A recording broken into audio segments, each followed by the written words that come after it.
কিরে, এই মানুষটাকে আমি 1 ঘন্টা আগে এই রাস্তা দিয়ে যাওয়ার সময় দেখছি এই জায়গাতে ছিল, ওখানে এই জায়গা দেখি এই লোকটার সাথে কথা বল।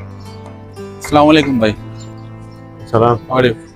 আলহামদুলিল্লাহ। You are from Bangladesh. Bangladesh? আপনি বাংলাদেশি ভাই? হ্যাঁ, বাট লিভ ইন আমি আবু ধাবি। 1 ঘন্টা আগে এই রাস্তা দিয়ে যাচ্ছিলাম ওই পাশে আমার অফিসে, প্রায় 1টা বাজে, এখন 2টা বাজতেছে। আমি আসার সময় দেখতেছি আপনি এই জায়গাতে আছেন। আপনার মন খারাপ ভাই, কিছু বলবেন যদি মাইন্ড না করেন? মানে কি সমস্যা আপনার? প্রিয় মানুষ টাকা দিয়ে চলে গেছে। প্রিয় মানুষ টাকা দিয়ে আপনাকে চলে গেছে, এই জন্য বেকার আপনি এখানে আছেন অতক্ষণ ধরে? এটা ঠিক না তো ভাই। প্রিয় মানুষ চলে গেছে এই জন্য আপনি মন খারাপ করবেন?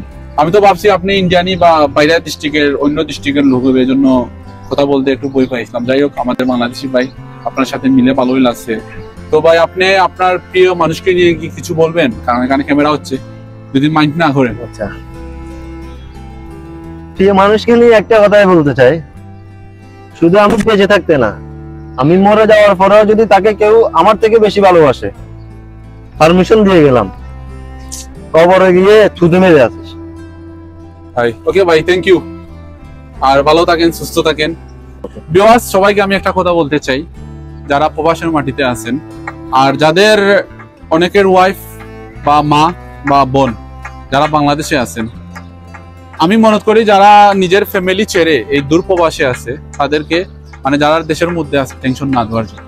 কারণ এদেশে আপনারা দেখতেছেন প্রবাসের মাটিতে যারা আছে অনেক এই ঘুমের মধ্যে স্ট্রোক করে মারা যাইতেছে। এগুলার বেশি কারণ হচ্ছে কি জানেন? কারণ হচ্ছে বাংলাদেশ থেকে অনেক প্রচুর পরিমাণ চাপ আসে।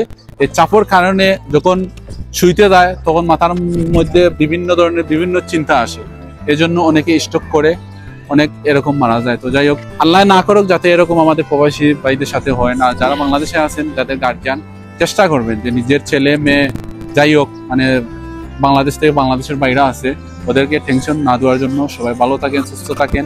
আর নেক্সট ভিডিওতে দেখা হবে। আর যদি ভিডিওটি ভালো লাগে থাকে একটা শেয়ার দিবেন। ওকে, খুদা হাফিজ।